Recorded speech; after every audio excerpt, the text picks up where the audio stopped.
भगवान से दुनिया के लोग सब शिकायत करते हैं, पर आज तक ऐसा व्यक्ति नहीं मिला जिसने भगवान से एक शिकायत करी हो कि तूने मुझे बुद्धि कम दी है। तुम्हारे यहां कोई मिला हो तो बता देना ऐसा, जिसने कभी भगवान के सामने जाकर कहा हो कि तूने मुझे बुद्धि कम दी है।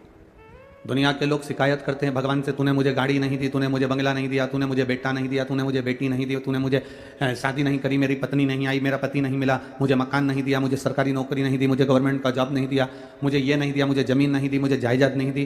दुनिया के लोग भगवान से शिकायत करते हैं कि तूने मुझे ये नहीं दिया। आज तक ऐसा शिकायत करने वाला पूरी दुनिया में नहीं मिला जिसने भगवान से कहा हो कि तूने मुझे बुद्धि कम दी, क्योंकि सब अपने आप को श्रेष्ठ बुद्धि वाला मानते हैं, कोई अपने को बुद्धि में कमजोर नहीं मानता।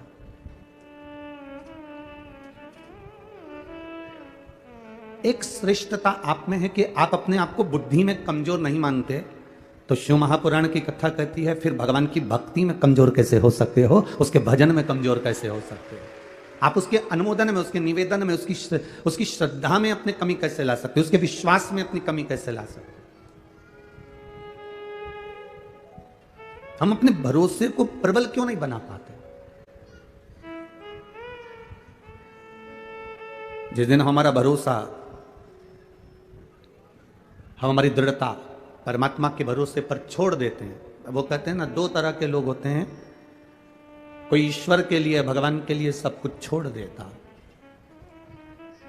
दो तरह के लोग होते हैं, जो एक भगवान के लिए सब कुछ छोड़ देता है और दूसरा वो जो भगवान पर सब कुछ छोड़ देता।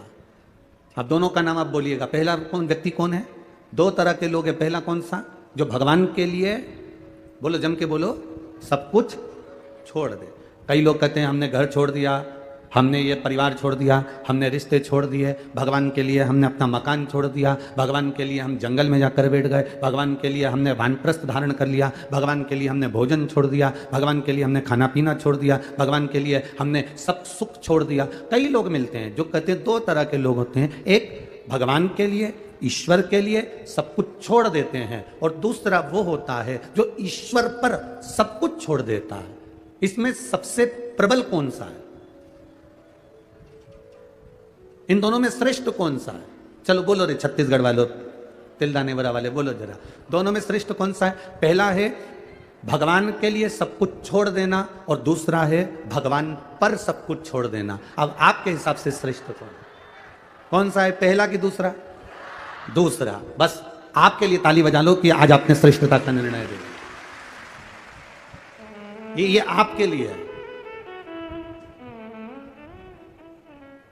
शिव महापुराण की कथा कहती है, हम भगवान के लिए सब कुछ छोड़ दिए, छोड़ने के बाद भी हम जंगल में जाकर बैठ गए, वन में जाकर बैठ गए, गंगा जी के तट पर जाकर बैठ गए, और उसके बाद भी माँ बैठने के बाद भले तुमने छोड़ दिया, उसके बाद भी तुम्हारा मन घर की याद कर रहा है, परिवार याद आ रहा है, मेरी बहू ना जाने कैसी होगी, मेरा पोता ना जाने कैसा होगा, मेरा बेटा ना जाने कैसा होगा, तो फिर भगवान के लिए तुम छोड़े तो फायदा कौन सा हुआ?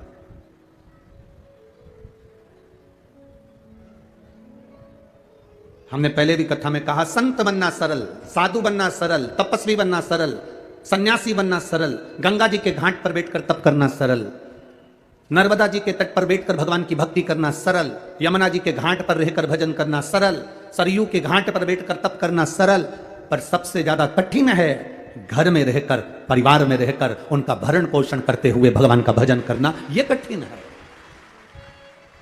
यह दुनिया का सबसे कठिन काम है।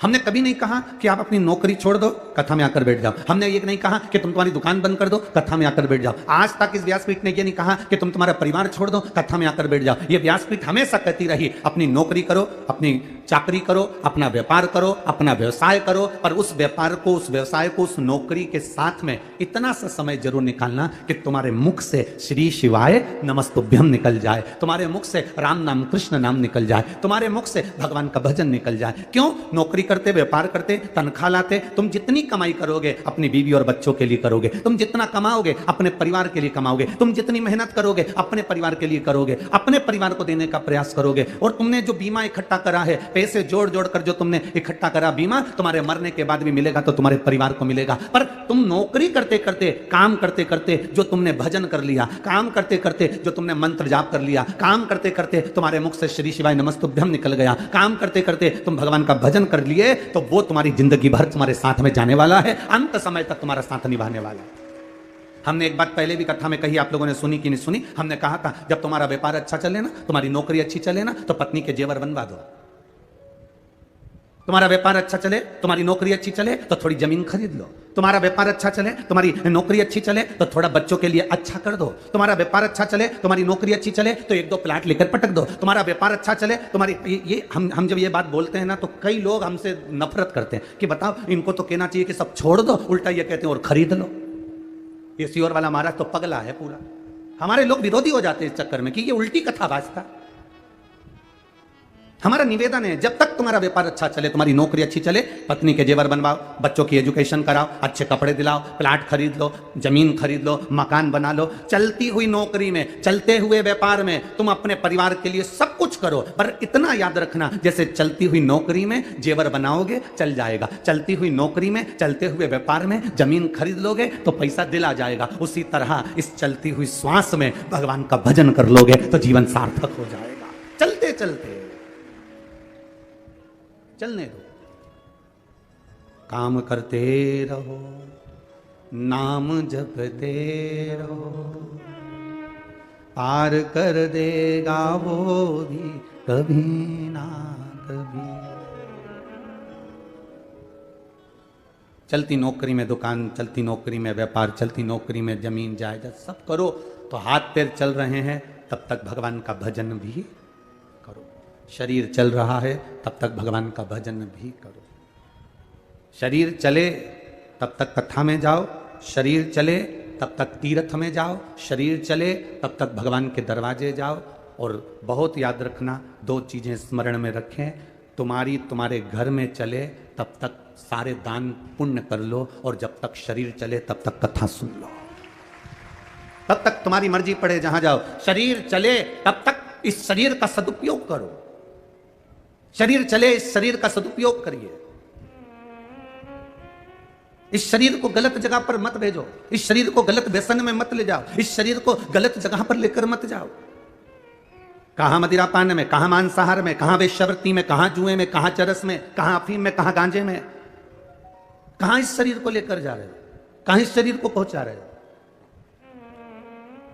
मैं छत्तीसगढ़ पुलिस को और इस हेलो जिंदगी रायपुर पुलिस को धन्यवाद देना चाहूंगा, जिन्होंने एक पहल कर रखी है नशा मुक्ति के लिए, नशे की रोक के लिए। प्रेरणा देते हैं, ये अपनी ड्यूटी कर रहे हैं, अपनी नौकरी कर रहे हैं। और मैं कहना चाहूंगा कि केवल छत्तीसगढ़ रायपुर की पुलिस को देखकर पूरे भारत देश की पुलिस को ही अपनाना चाहिए कि पुलिस का कर्म करते करते भी एक नशा मुक्ति का एक अलग लक्ष्य लेकर चलना चाहिए, जिससे भारत की भूमि की माताएं स्वतंत्र रूप से आनंद के साथ अपने घर में रह सके। हम अपने शरीर को कहां ले जा रहे हैं, हम अपने शरीर को किस जगह लेकर जा रहे हैं, हम अपने शरीर को किस स्थान पर लेकर जा रहे हैं।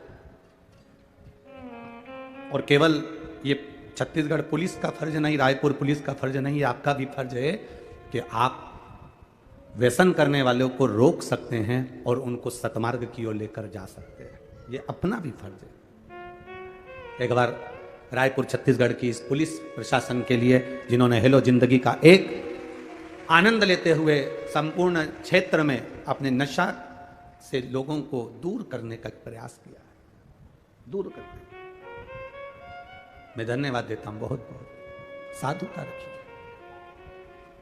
अपने चित्त को बदलने का प्रयास करिए, अपने मन को बदलने का प्रयास करिए, अपने भाव को बदलने का प्रयास करिए। ये नहीं कि हम संत बन गए, साधु बन गए, तपस्वी बन गए, साधक बन गए, उपासक बन गए, फिर वही वाली बात आ गई कि दो तरह के व्यक्ति हैं, दो तरह के लोग होते हैं। एक ईश्वर के लिए, भगवान के लिए सब कुछ छोड़ देते हैं, और दूसरा वो होता है जो भगवान पर सब कुछ छोड़ देता। तो हम चाहते हैं आप अपना घर ना छोड़िए, आप अपना परिवार ना छोड़िए, आप अपने व्यापार दुकान नौकरी को मत छोड़िए, आप तो उसमें रहिए, पर अपने आप को ही नहीं, अपने पूरे परिवार को भगवान के भरोसे छोड़ दीजिए कि वो संभालेगा, जो होगा वो करेगा। अब सौंप दिया इस जीवन का सब भार तुम्हारे हाथों में, हे हार तुम्हारे हाथों में और जीत तुम्हारे हाथों में। अपना संपूर्ण भाव, अपना संपूर्ण जीवन हम उसको सौंप दें।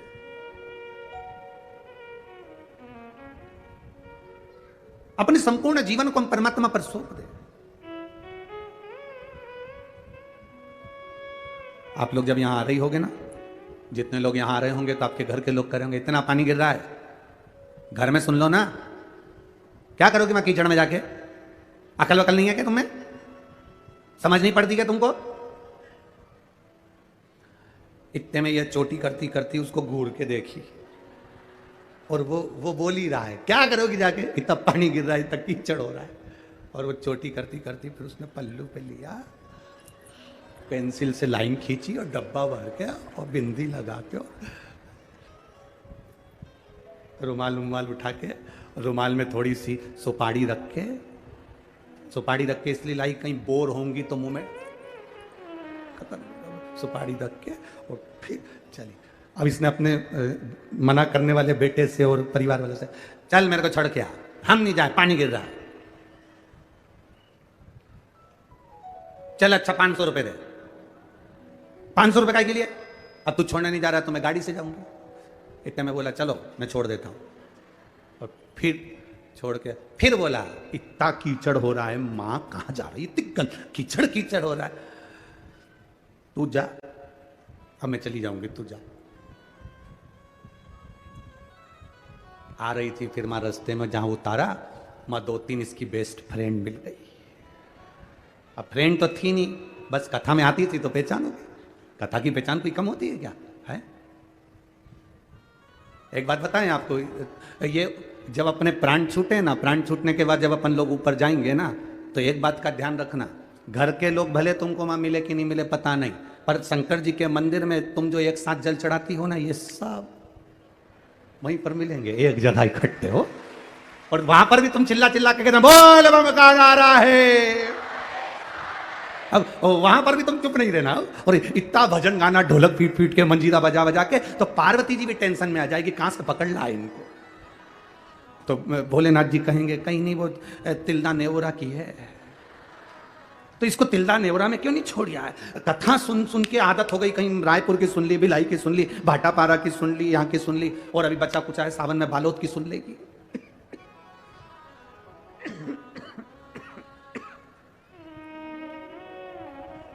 अभी बच्चा कुछ है तो बालोद की सुन ली।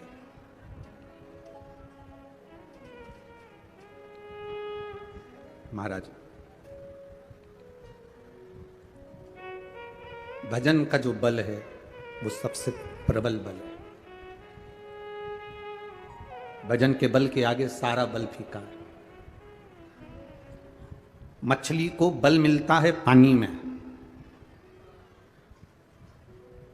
मछली को पानी से बाहर निकाल लो, उसको बल मिलना बंद हो जाएगा।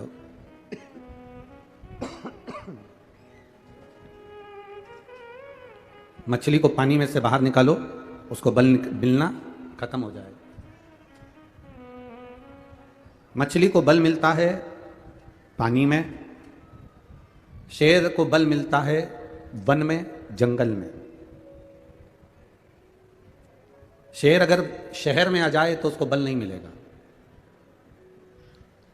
शेर अगर वन में है तो उसको बल मिलेगा, मछली जल में है तो उसको बल मिलेगा, और भक्त शिव की शरण में है तो उसको बल मिलेगा, ये निश्चित है। मछली को बल मिलता है जल में, शेर को बल मिलता है वन में, और भक्त को बल मिलता है भगवान की शरण में। भगवान की शरण में अगर आप गए हो, आपके रोज जाने पर प्रतिदिन जल चढ़ाने पर, प्रतिदिन भगवान का भजन करने पर, प्रतिदिन एक बेलपत्र देवाधिदेव महादेव को समर्पित करने पर बल प्राप्त होता है, बल मिलता है।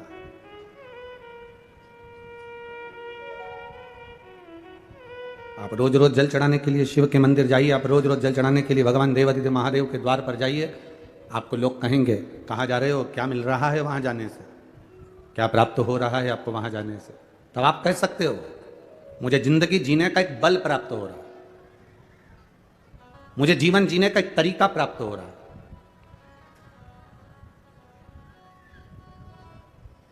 मैं जाती हूं, मेरे मन को अच्छा लगता है, मैं जाती हूं, मेरे चित्त को अच्छा लगता है। और यही तो हृदय की शांति है, यही तो हृदय का सुख है। शिव कथा कह रही है, मकान बदल लिया, व्यापार बदल लिया, व्यवसाय बदल लिया, दुकान बदल ली, कपड़े बदल लिए, सब बदल कर देख लिया। शिव पुराण कहती है अब एक बार अपना मन बदलो। मन से मतलब है अभी तक जो तुम कर रहे थे उसको भगवान के भरोसे छोड़कर करो। अभी तक तुम जो कर रहे थे अब उसको करो, मना नहीं, पर अब अपने करे हुए कर्म को परमात्मा के भरोसे छोड़ो। अब अपने करे हुए कर्म को भगवान के आश्रित होकर, भगवान के सहारे छोड़कर करो। मेहनत करो, अच्छी करो, बहुत अच्छी तरह से जितनी मेहनत कर सकते हो उतनी मेहनत करो, जितना कर्म कर सकते हो अच्छा कर्म करिए, पर भगवान के आश्रित होकर उसके भरोसे रहकर करिए।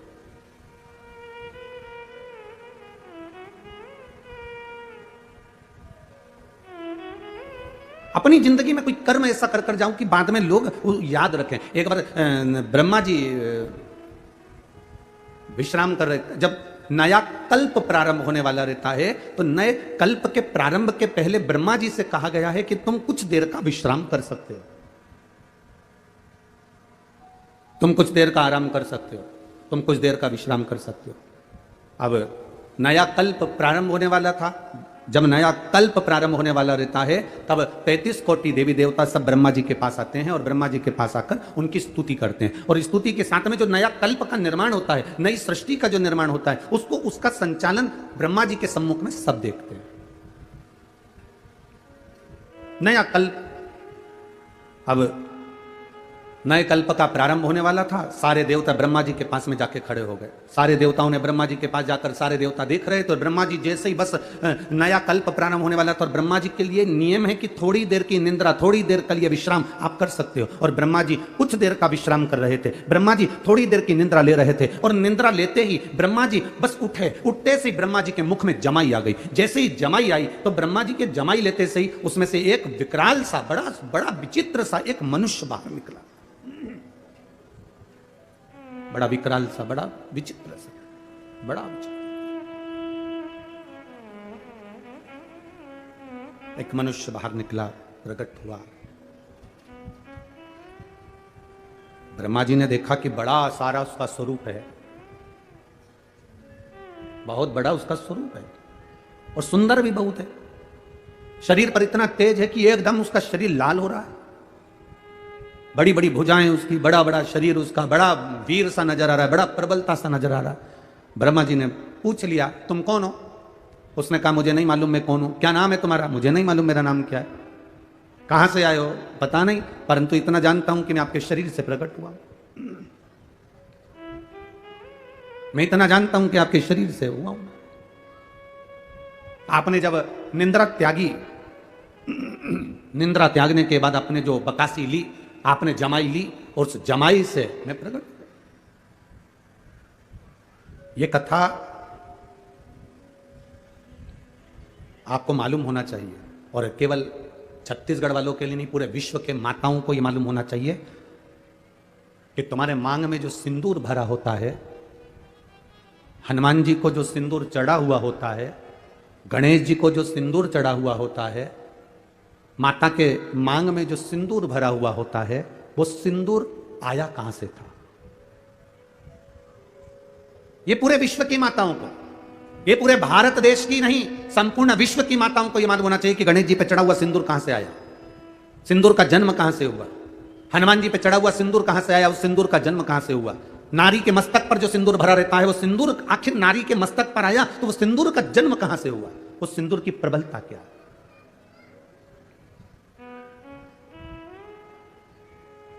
उसको ज्ञात होना चाहिए। अब कल्प की शुरुआत है, और कल्प की शुरुआत में ब्रह्मा जी के मुख से एक व्यक्ति ने, एक मानव ने, एक विचित्र सा मानव उसके उनके मुख से जमाई लेने पर प्रकट हो गया। कौन हो तुम? हमें मालूम नहीं। क्या नाम है तुम्हारा? हमें मालूम नहीं। कहां से आए हो? हमें मालूम नहीं। हमें कुछ ज्ञात नहीं है। ब्रह्मा जी ने देखा बड़ा वीर है, चेहरा लाल, शरीर लाल, पूरा शरीर बड़ा वीरता का दिख रहा है और बड़ा प्रबल शरीर है, भुजाएं विशाल, शरीर विशाल। ब्रह्मा जी ने उसका नाम सिंदूर रख दिया। क्या नाम रखा? जम के बोलो जरा। सिंदूर। ब्रह्मा जी ने उसका नाम सिंदूर रख दिया। अब सिंदूर रखा तो उसने, ब्रह्मा जी ने प्रसन्न होकर उसको वर देना प्रारंभ कर दिया कि सिंदूर, तुम दिखने में भी सुंदर हो, वीर भी हो, प्रबल भी हो, तो हम तुम्हें वर देते हैं कि तुम जगत में वीरता के रूप में रहोगे, प्रबल रहोगे, तुम्हारी भुजाओं का बल प्रबल रहेगा, तुम्हारे भीतर एक तेज हमेशा भरा रहेगा, तुम्हारे तेज को देखकर स्वयं यम के दूत भी डरेंगे। ब्रह्मा जी कह रहे हैं तुम्हें बल इतना दे दिया, तुम्हारी मर्जी पड़े तुम वहां रह सकते हो, पूरी सृष्टि, पूरा ब्रह्मांड तुम्हारे लिए है, तुम कहीं पर भी अपना राज्य बसा सकते हो, तुम कहीं पर भी रह सकते हो। हमारा वर तुम्हें देते हैं, तुम कभी क्षय नहीं होगे, मरोगे नहीं।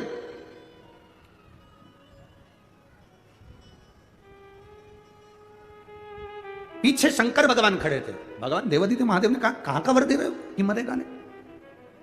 रुको, अगर इसको ये वर मचाना प्रारंभ कर देगा, नहीं मचाएगा प्रभु। ब्रह्मा जी ने माना नहीं, शिव जी का कहना। तुम्हारी भुजाओं में बल रहेगा, तुम जिसको चाहो अपनी भुजाओं के बल पर तुम दमोच सकते हो, मार सकते हो, पीट सकते हो, तुम किसी को दबा सकते हो। बस सिंदूर को वर पर वर मिल गए ब्रह्मा जी के। इतने प्रसन्न, क्योंकि औलाद ब्रह्मा जी के मुख से जमाई करने पर, ब्रह्मा जी के मुख को बकासी आने पर, जमाई करने पर यह बालक निकला, तो प्रसन्नता हूं, मेरा पुत्र है, मेरा बेटा।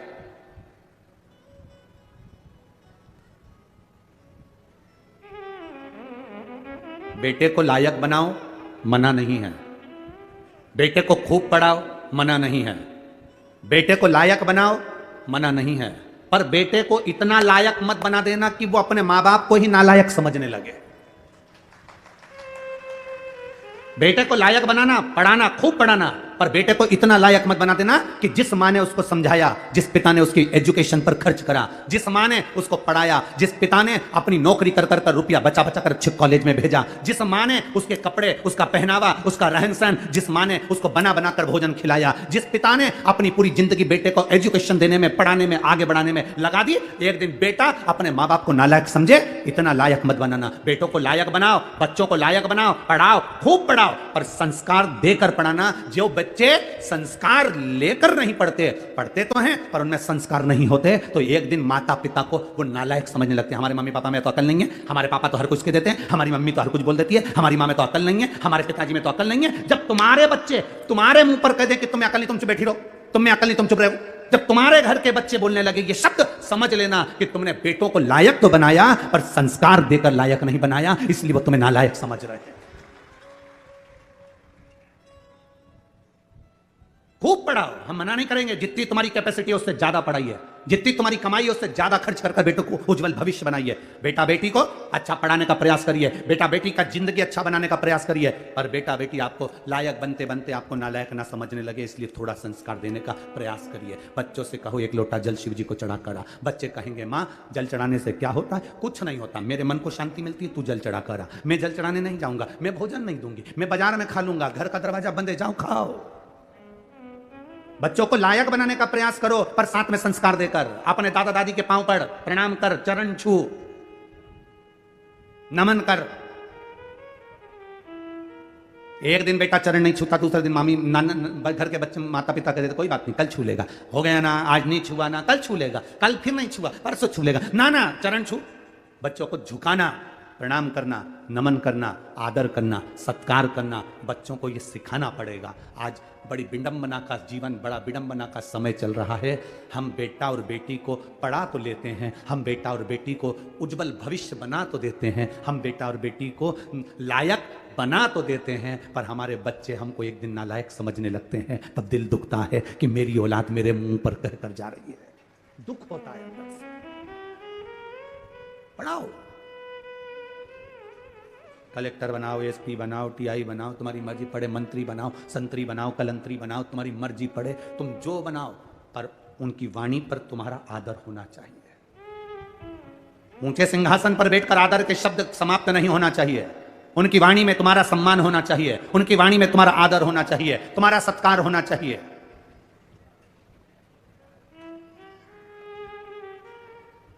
अरे बेटा एडीलैंड में, बेटी है न्यूयॉर्क।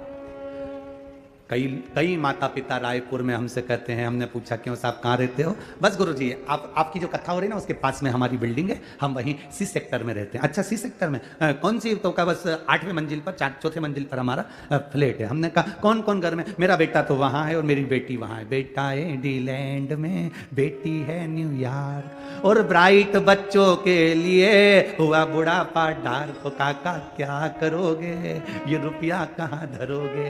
बेटा बाहर, बेटी बाहर। तो हमने कहा तुम कौन कौन हो? बस हम दोनों पति पत्नी। कहाँ रह रहे हो? फ्लैट में रह रहे हैं। अच्छा, तो तुम दोनों अपने बेटा बेटी के पास क्यों नहीं चले जाते? बस अब विचार तो करा है, पर बेटे के यहाँ एक बार गए थे तो अब वहां पर हमारा मन नहीं लगा तो हम वापिस आ गए। बेटी के यहाँ वहां भी मन नहीं लगा तो हम वापिस आ गए। तुम जब बीमार पड़ते होगे, तकलीफ होती होगी, शरीर में कष्ट होता होगा, या तुम्हारे घर में मेहमान आते होंगे, तो सामान कौन ला कर देता है? तुम्हें डॉक्टर को दिखाने कौन जाता है? तो कहती है हमारे पड़ोसी बहुत अच्छे हैं, उनका बेटा है ना, उनकी बेटी है ना, हमको गाड़ी में बिठाकर वो तुरंत डॉक्टर को दिखाने चले जाते हैं। हमने कहा फिर एक काम करना, फ्लैट भी पड़ोसी के बेटे को देकर जाना। मरने के समय पर बूढ़े माँ बाप को डॉक्टर को दिखाने पड़ोसी के बच्चे जा रहे हैं। सब्जी पड़ोसी के बच्चे लाकर दे रहा है, देख रेख पड़ोसी के बच्चे कर रहे हैं। तो मकान की देख रेख तुम कर रहे हो किसके लिए? किसके लिए? आसक्ति नहीं जा रही।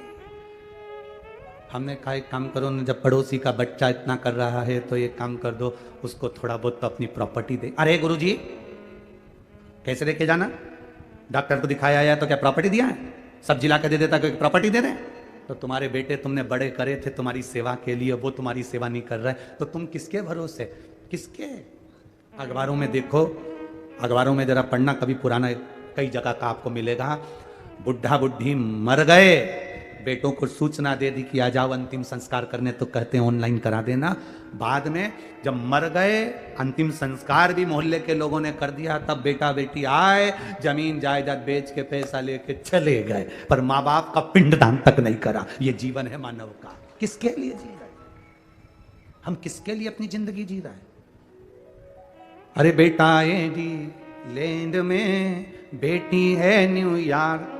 और ब्राइट बच्चों के लिए हुआ बुढ़ापा डार्क। ओ काका क्या करोगे, ये रुपया कहाँ धरोगे?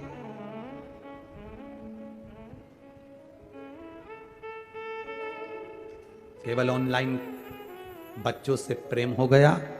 ऑनलाइन प्रेम, बच्चे वहां बैठे हैं, 2 साल में 4 साल में एक बार आते हैं और माता पिता खुश होकर कहते मेरे बच्चे को समय नहीं मिलता, इतना व्यस्त इतना व्यस्त इतना व्यस्त, मेरे बच्चों को समय नहीं मिलता, मेरे बच्चों को तो समय नहीं मिलता। मेरा बेटा तो वहां है, मेरी बेटी तो वहां, मेरा बेटा तो वहां, मेरी बेटी। एक चरित्र आता है, एक माँ कुएं से पानी भर रही थी, उसके साथ में 4 माताएं खड़ी थी। एक माँ बोली, बेटा जा रहा था, हाथ हिलाकर बोला माँ हाय, स्कूल जाते जाते। मेरी माँ ने कहा मेरा बेटा सीबीएसई कोर्स से पढ़ाई कर रहा है। दूसरा बेटा जा रहा था, मां को हाथ हिलाकर बोला मां जा रहा हूं, जा। मेरा बेटा अंग्रेजी स्कूल में पढ़ रहा है।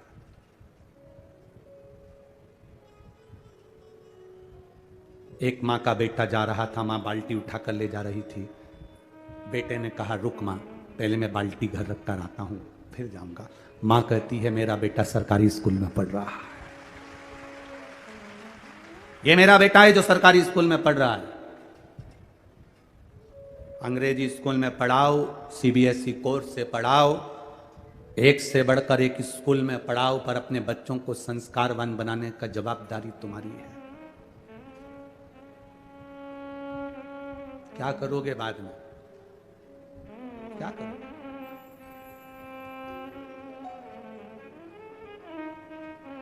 अगर स्नेहवश कोई जवाबदारी आपके जीवन में अपने बच्चों पर नहीं छोड़ी है तो वो बच्चे आपको भी नहीं कुछ प्रभाव दे पाएंगे। दीजिए।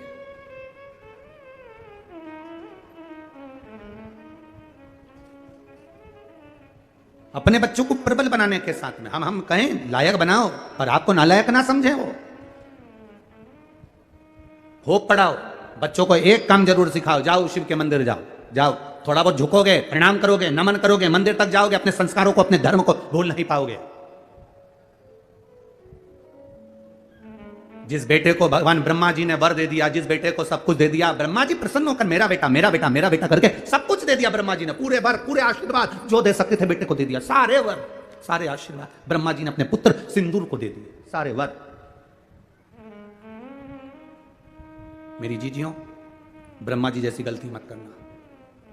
ब्रह्मा जी ने सारे वर ब्रह्मा जी ने अपने बेटे सिंदूर को दे दिया, तुम वो गलती मत करना कि पूरी चीज अपने घर के बच्चों को दे दो।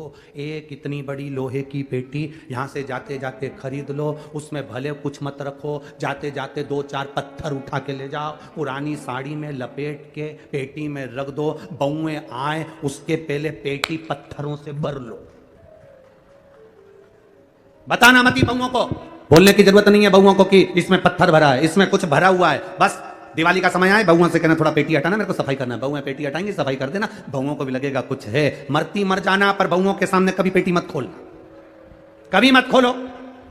अंतिम समय आए, यम के दूत तुम्हें बंदी बनाने आए, तुम्हें लगने लगे कि मैं मर रही हूं, तो मरते मरते घर की बहू को बुलाकर, एक किसी भी बहू को, बड़ी हो छोटी हो, किसी के हाथ में चाबी दे जाना, बेटा सब बांट लेना हो, अब मैं चली। बहुओं इतनी समझदार हैं, 13 दिन पेटी नहीं खोलेगी, क्योंकि घर में नंदे आई हुई हैं, हिस्सा देना पड़ेगा तो पेटी छुपा देगी। बहुओं ने इतनी जल्दी पेटी को खोलेंगी नहीं, छुपा देंगी।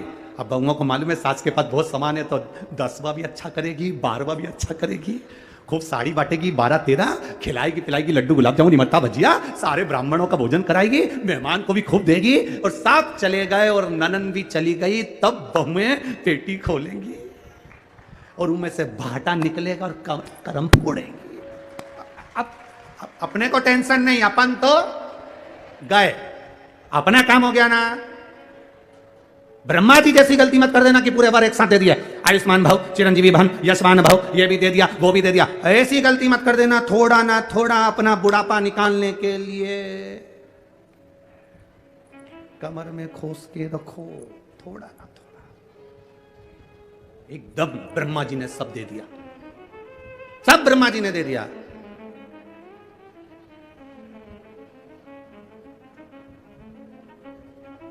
अब ब्रह्मा जी ने सब कुछ दे दिया, ब्रह्मा जी ने सब प्रदान कर दिया, सिंदूर गया। सिंदूर ने विचार करा कि मेरे को इतना सारा वर मिला, एकाध वर ऐसा मिला है कि अपनी भुजाओं में मैं सब कुछ दमोच सकता हूं, तो मैं जरा अपनी भुजाओं के बल को ब्रह्मा जी से ही तो शुरुआत करके देखूं। जिस ब्रह्मा जी ने वर दिया था, जिस ब्रह्मा जी ने आशीर्वाद दिया था, जिस ब्रह्मा जी ने वर प्रदान कर दिया था, जिस ब्रह्मा जी ने अपना सब कुछ सिंदूर को दे दिया था, वो सिंदूर, वो उस बल को ब्रह्मा जी के सामने पहुंचकर, ब्रह्मा जी के सम्मुख में पहुंचकर वापिस आया ब्रह्मा के पास में। ब्रह्मा जी ने ध्यान लगाकर देखा कि आखिर बात क्या है। ब्रह्मा जी ने देखा ये तो मुझे ही दबाने के लिए आया है। फिर भी ब्रह्मा जी ने सामने आए सिंदूर से पूछा, बेटा सिंदूर क्या बात है? सिंदूर बोले, पिताजी बस मेरे मन में एक बात है, आपने जो वर दिया है ना उसको मैं एक बार प्रैक्टिकल करके देखना चाहता हूं, मेरे भुजाओं में बल है कि नहीं, तो मैं आपको दबा कर देखना चाहता हूं। इतने में ब्रह्मा जी ने सिंदूर को समझाया, सिंदूर समझ नहीं पाया, नहीं समझे। ब्रह्मा जी भागकर भगवान विष्णु जी के पास पहुंच गए, मुझे बचाने का प्रयास करिए प्रभु, मुझे बचाने का प्रयास करिए,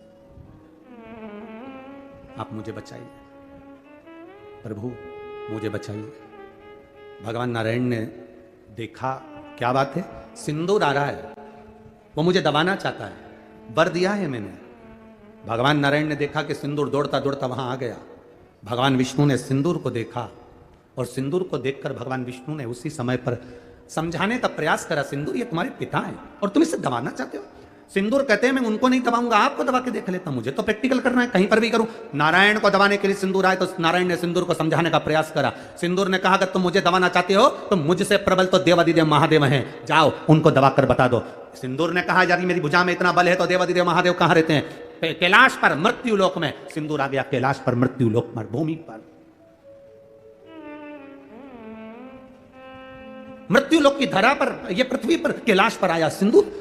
सिंदूर जैसे ही कैलाश पर आया, आते से सामने से मां के केश खुले हुए थे, पार्वती जी के केश खुले हुए। मां बड़ी सुंदर, मस्तक पर बिंदी कुंकू की लगी हुई है, रौली की बिंदी है मां के मस्तक पर, नैनों में सुरमा है मां के, लाली होठों पर लगी है मां के, केश खुले हुए हैं मां के। जो सिंदूर ने माता पार्वती जी का दर्शन किया, जो सिंदूर ने मां जगत जननी का दर्शन किया, बस भोलेनाथ जी के पास तो बाद में गया, पहले माता पार्वती जी का हाथ पकड़कर खींचकर अपने साथ ले जाने लगा। जगत जननी के शब्द की गूंज पड़ी, शब्द की गूंज। नारी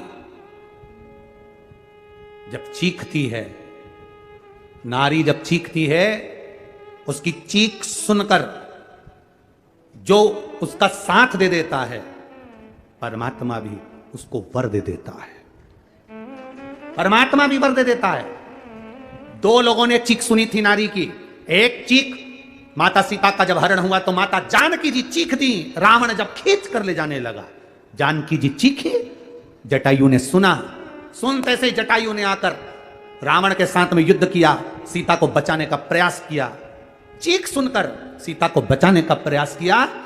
भले जटायु खुद मर गया, पर राम जी की गोद उस जटायु को मिल गई, क्योंकि सीता की चीख सुनकर उसको बचाने का प्रयास करा। और दूसरी चीख थी द्रौपदी की। द्रौपदी चीख रही,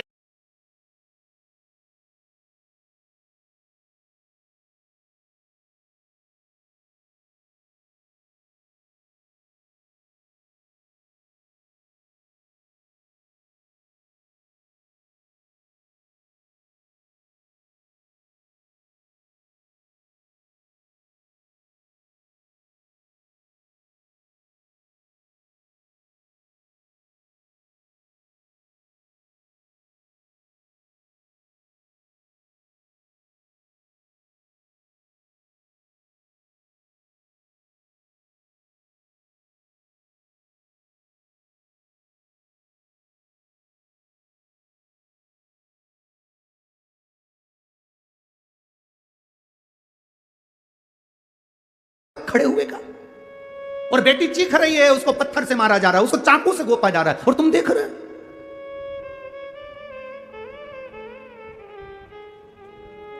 मेरा संपूर्ण बेटियों से निवेदन है, सबसे पहले तो अपने सनातन धर्म को छोड़कर किसी दूसरे धर्म के किसी लड़के की ओर आंख उठाकर भी मत देखना। अपने सनातन धर्म के और देखिए, सनातन धर्म में ब्राह्मण भी है, क्षत्रिय भी है, वैश्य भी है, शूद्र भी है, पर दूसरे की ओर निगाह उठाकर मत देखिए। और याद रखो, अगर भूलवश तुम उस ओर चले भी गई हो ना, तो निवेदन है, शंकर जी से प्रार्थना करूंगा कि तुम्हारी बुद्धि जल्दी ठीक हो और तुम वापिस अपने सनातन धर्म की ओर अग्रण्य हो, वापिस अपने सनातन धर्म की ओर अग्रण्यता हो। कहां सीता जी चीखी तो जटायु ने बचाया, तो राम जी की गोद मिली। द्रौपदी चीखी, भीष्म पितामह उठकर खड़े नहीं हुए, चीख को सुनकर भी उसको नहीं बचा पाए, तो मरे तो बाणों की सैया पर पड़े रहे, बाणों की सैया पर पड़े हैं। देवता देखकर करे गजब भीष्म पितामह, तुम तो भगवान का भजन करने वाले, बाणों की सैया पर पड़े हो, क्योंकि तुम्हारे कर्म का भोग भोगना पड़ेगा। ये कर्म का भोग कोई दूसरा नहीं भोगेगा, तुम्हें खुद भोगना है, दूसरा नहीं भोग सकता। अच्छे कर्म करिए, आप अपना कर्म अच्छा करोगे, आप अपने कर्म का भोग भोगोगे। सियोर वाला महाराज अगर अच्छा कर्म करेगा तो उसको भोग भोगना है, आप बेकार कर्म करोगे तो आपको भोगना है, हम बेकार कर्म करेंगे तो हमें भोगना है। कर्म की गति प्रत्येक को भोगना पड़ती है, कोई दूसरा नहीं भोगेगा महाराज, भोगना अपने को पड़ेगा।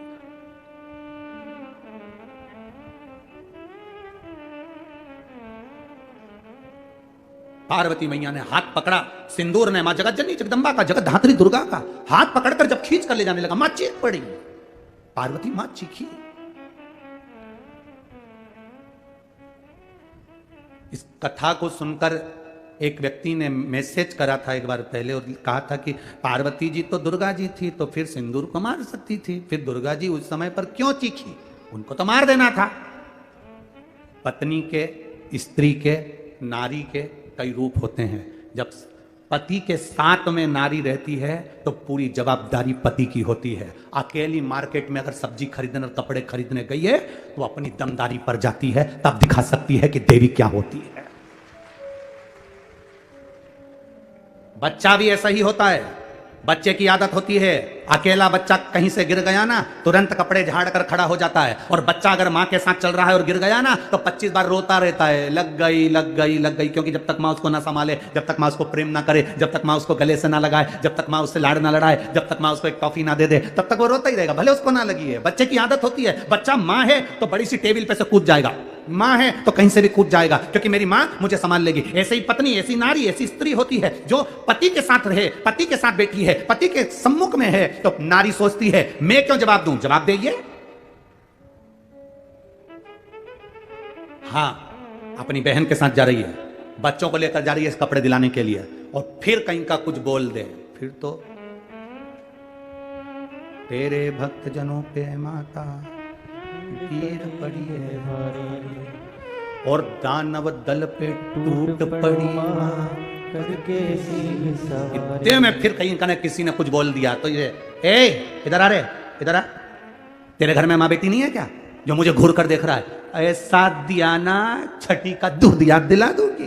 बस अकेली थी इसलिए दम था, पति के साथ थी तो पति प्रबलता में दिखे। तो माता पार्वती जी चाहती तो उसको मार देती सिंदूर को, कब का, पर मां ने मारा नहीं है, क्योंकि माता पार्वती को यह मालूम है कि सिंदूर जब अपने ब्रह्मा पिता को दबाने के लिए गया था तो ब्रह्मा जी को क्रोध आ गया था कि मेरा बेटा होकर मुझे दबाने आया है, सिंदूर तू मुझे दबाने आया है, मैं तुझे श्राप देता हूं, तेरी मृत्यु होगी तो पार्वती के पुत्र गणेश के द्वारा होगी। ये उसे वर मिला था। तो पार्वती जी को मालूम है कि फालतू में अपनी एनर्जी खत्म करने से कोई मतलब नहीं है, मरेगा तो मेरी औलाद से ही मरेगा, तो काय को फालतू का टेंशन ले अपन। रोज रोज फोन लगाकर कहती हो साहब हमारा पैसा वापस लौटा दो, साहब हमारा पैसा वापस लौटा दो, साहब हमारा पैसा वापस लौटा दो। रोज रोज ये एनर्जी खत्म करने से कौन सा मतलब है। एक दिन सुबह उठो और उसके घर जाके सोफे पे बैठ जाओ, आओ काका जी चाय लाओ, काका जी। काका जी कहे आप यहाँ कैसे आ गए। कुछ नहीं, वो तुम्हें जो दिया था वो भूल गए थे, मेरे पति रोज रो रहे हैं, तकलीफ में है, देकर गलती नहीं करी है। कब दोगे, तारीख बताओ, अब भी की अब भी। एक मोबाइल साथ में ले जाओ, रिकॉर्ड करके लाओ कि इतनी तारीख को दूंगा। अब नहीं मिला तो जगत जननी चंद्रघंटा बन के फिर आ जाएगी। अभी तक जान लिया दे। पार्वती जी सिंदूर को मार सकती थी, नहीं मेरा पुत्र मारेगा, मेरा बेटा मारेगा। रुको, हाथ पकड़ा, चीखी मां, आवाज लगाया, शिव जी को क्रोध आया, शंकर भगवान दौड़ कर आए और शिव जी दौड़ कर आकर तुरंत त्रिशूल उठाकर सिंदूर की छाती पर दिया। पर वर था कि मरेगा पुत्र के द्वारा, शिव नहीं मार सकते। छाती पर दिया, लात मारी, दूर जाकर फिकाया, सिंदूर को लगा मेरा बल कम हो गया। यह कोई साधारण नहीं है।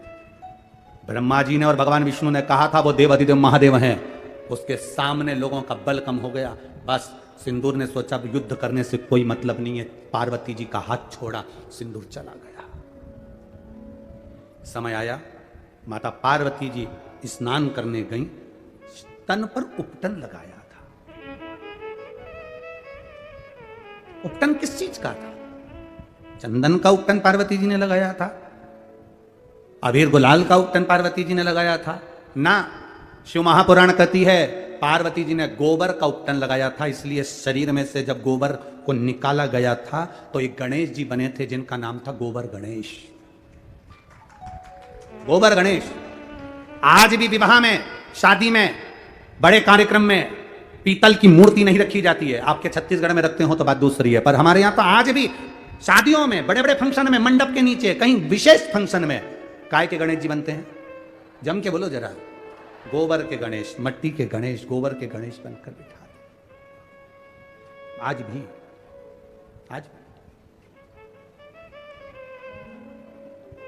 गोबर गणेश, गणेश जी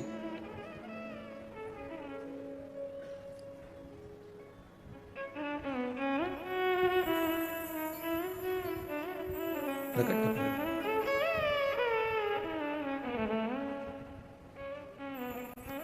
बस यही भाव।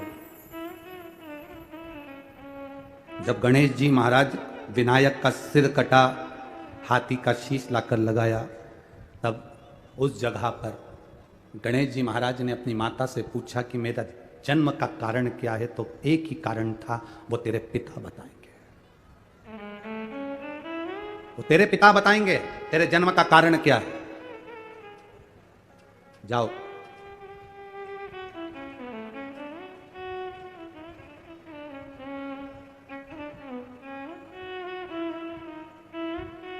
अब मिलने की ललकता जागी, मिलने की। अरे काशी वाले से मिलना बड़ा जरूरी है, ये भीतर की ललकता जागी।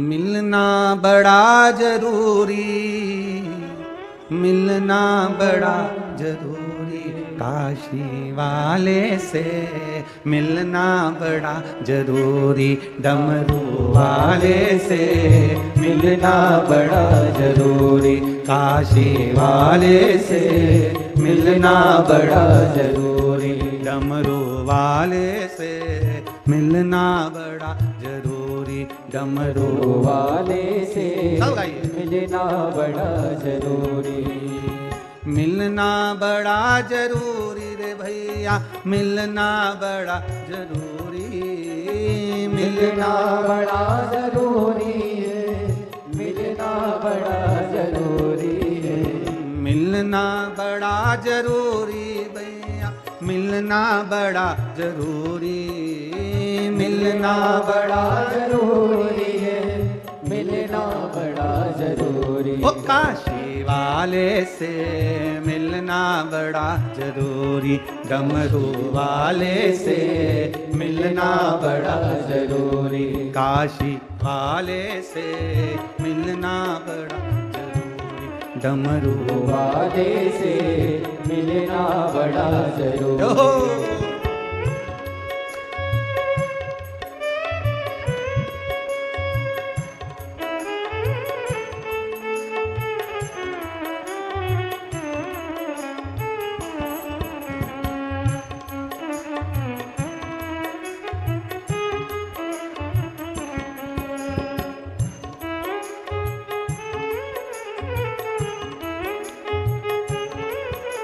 पीछे वाले भी बड़े भाव से।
दोनों हाथों से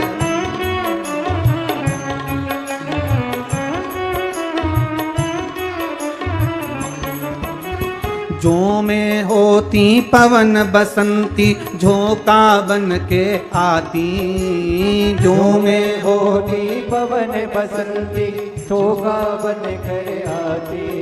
ओ जो में होती पवन बसंती झोंका बन के आती, जो में होती पवन बसंती झोंका बन कर आती। ओ जो में होती बेजा चमेली चरणों में बिछ जाती, जो में होती बेजा चमेली चरणों में बिछ जाती। जो में होती बेजा चमेली चरणों में बिछ जाती, जो में होती बेजा चमेली चरणों में बिछ जाती। बन न सकी हवा का झोंका ये मेरी मजबूरी, बन न सकी मैं हवा का झोंका ये मेरी मजबूरी। डमरू वाले से मिलना बड़ा जरूरी, डमरू वाले से मिलना बड़ा जरूरी। मिलना बड़ा जरूरी भैया, मिलना बड़ा जरूरी, मिलना बड़ा जरूरी है, मिलना बड़ा जरूरी। ओ काशी वाले से मिलना बड़ा जरूरी, काशी वाले से मिलना बड़ा जरूरी। ओ डमरू वाले से मिलना बड़ा जरूरी, ओ डमरू वाले से मिलना बड़ा जरूरी। ओहो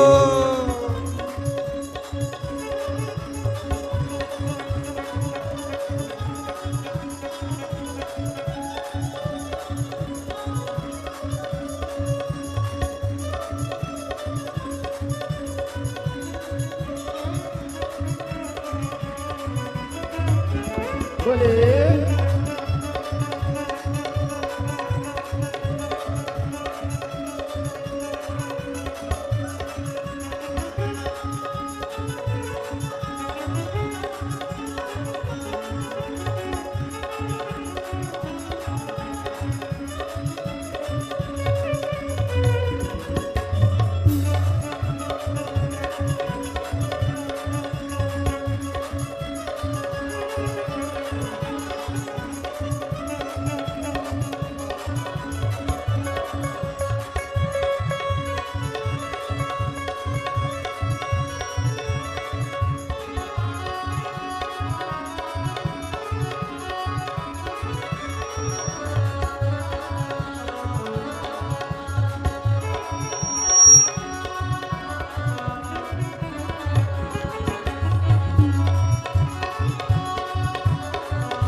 ओहो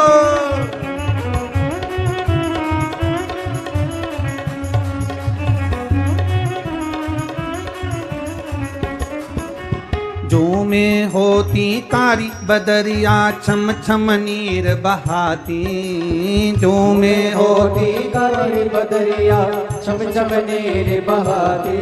ओ जो में होती कारी बदरिया छम छम नीर बहाती, जो में होती कारी बदरिया छम छम नीर बहाती। ओ गरज गरज के बरस बरस के तुमको मैं नहलाती, गरज गरज के बरस बरस कर तुमको नित नहलाती। ओ गरज गरज के बरस बरस के तुमको मैं नहलाती, गरज गरज के बरस बरस के तुमको नित नहलाती। बन सकी मैं कारी बदरिया, बन सकी मैं कारी बदरिया ये मेरी मजबूरी। डमरू वाले से बड़ा जरूरी, काशी वाले से मिलना बड़ा जरूरी, डमरू वाले से मिलना बड़ा जरूरी, काशी वाले से मिलना बड़ा जरूरी, मिलना बड़ा जरूरी रे भैया, मिलना बड़ा जरूरी, मिलना बड़ा जरूरी है, मिलना बड़ा जरूरी। ओ मिलना बड़ा जरूरी रे भैया, मिलना बड़ा जरूरी, मिलना बड़ा जरूरी है, मिलना बड़ा जरूरी। काशी वाले से मिलना बड़ा जरूरी, डमरू वाले से मिलना बड़ा जरूरी, काशी वाले से मिलना बड़ा जरूरी, डमरू वाले से मिलना बड़ा जरूरी। जय हो।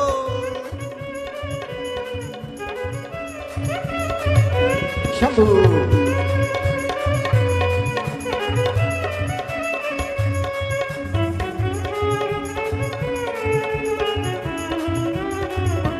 बड़े आनंद में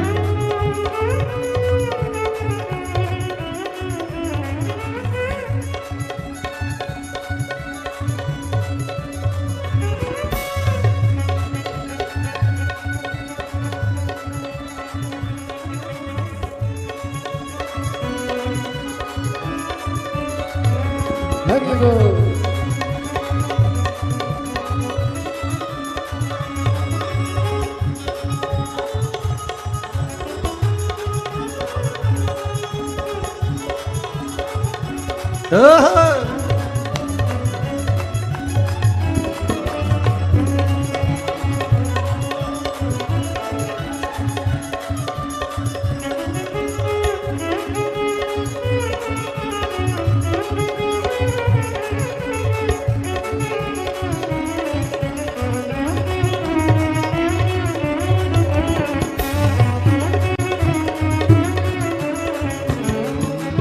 जो मैं तेरा पता जानती, खत लिख के भिजवाती, जो मैं तेरा पता जानती, खत लिख के भिजवाती। ओ जो मैं तेरा पता जानती, खत लिख के भिजवाती, जो मैं तेरा पता जानती, खत लिख के भिजवाती।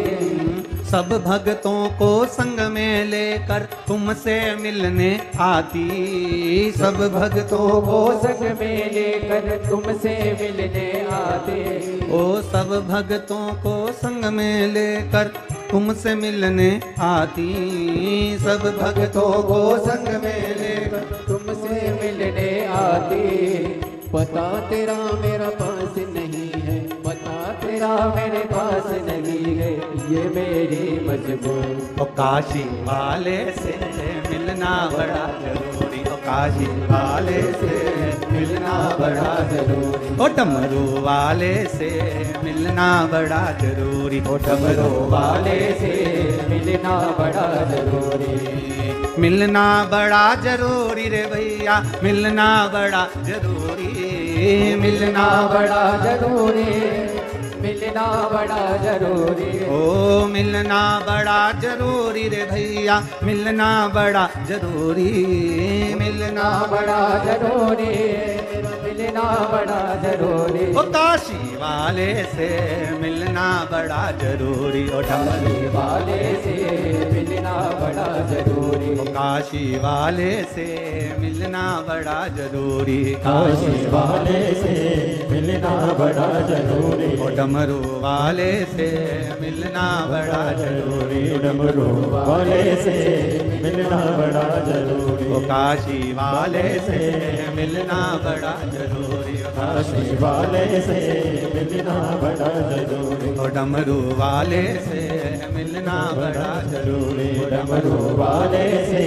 मिलना बड़ा हार हार। महादेव अपने स्थान पर बैठकर भगवान देवाधिदेव महादेव से अपने हृदय की बात भगवान शिव से भाव के साथ में कहिए। बोल बम का नारा है, जहाँ जगह मिले वहाँ बैठकर भगवान शिव से अपने हृदय की बात बड़े भावों के साथ में, हृदय से आनंद के साथ में कहिएगा। जिस मंत्र को बोलकर, जिस श्लोक को बोलकर, जिस शब्द को बोलने के बाद आपके चेहरे का भी कोई दर्शन कर ले तो हजारों अश्वमेघ यज्ञ का पुण्य फल प्राप्त हो जाता है। ऐसा शब्द है, ऐसा मंत्र है, ऐसा श्लोक है, श्री शिवाय नमस्ते। शिव महापुराण में लिखा है, जो ये बोलता है उसके मुख का भी अगर कोई दर्शन कर ले तो हजारों अश्वमेध यज्ञ का फल मिल जाता है। इतना प्रबल है ये।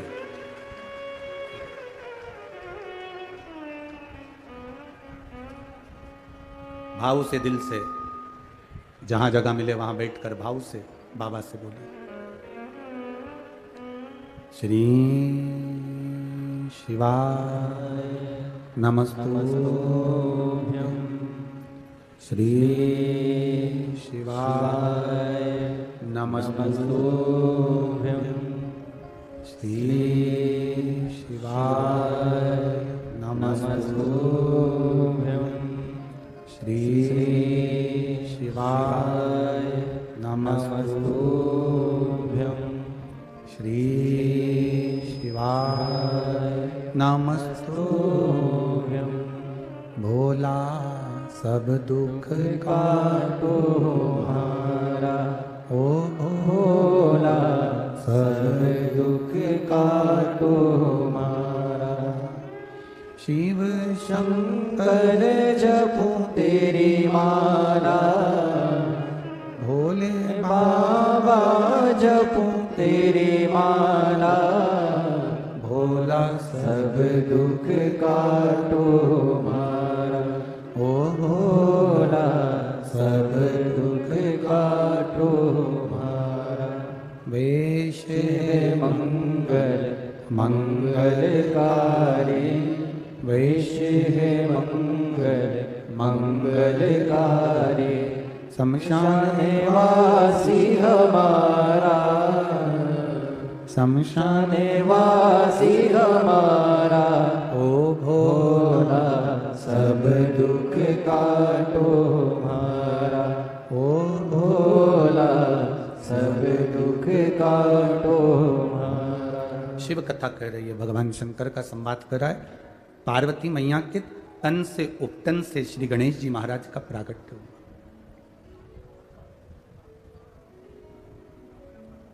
अब एक बात का विचार करिएगा, क्या गणेश जी एक ही कल्प में प्रकट हुए? क्या राम जी एक ही कल्प में प्रकट हुए? क्या भगवान कृष्ण एक ही कल्प में प्रकट हुए? क्या भगवान वामन एक ही कल्प में प्रकट हुए? क्या मत्स्य अवतार एक ही कल्प में हुआ है? नहीं, ऐसे ना जाने कितने कल्प निकल गए। उन कल्पों में गणेश जी महाराज का भी प्रागट्य हुआ, उन कल्प में राम जी भी प्रकटे, उन कल्प में भगवान कृष्ण भी प्रकटे, उन कल्प में कई कई बार कितने कल्प निकल गए। ये तो अब हम कह देते हैं, हमने द्वापर की कथा देखी तो कह दिया कि भगवान कृष्ण का ये चरित्र है। त्रेता की कथा का स्मरण किया तो कह दिया राम जी का ये चरित्र। एक जन्म की, एक कल्प की कोई कथा नहीं, या तो विस्तार पुराने कल्पों का भी प्रकट हुए। और प्रकट होते से ही शिव जी से, काशी वाले से मिलना बड़ा जरूरी, डमरू वाले से मिलना बड़ा जरूरी। गणेश जी गए, बाबा को प्रणाम किया, नमन किया। शंकर भगवान ने उनको हृदय से लगाया और हृदय से लगाकर कहा, गणेश जी ने कहा कि मेरे अवतार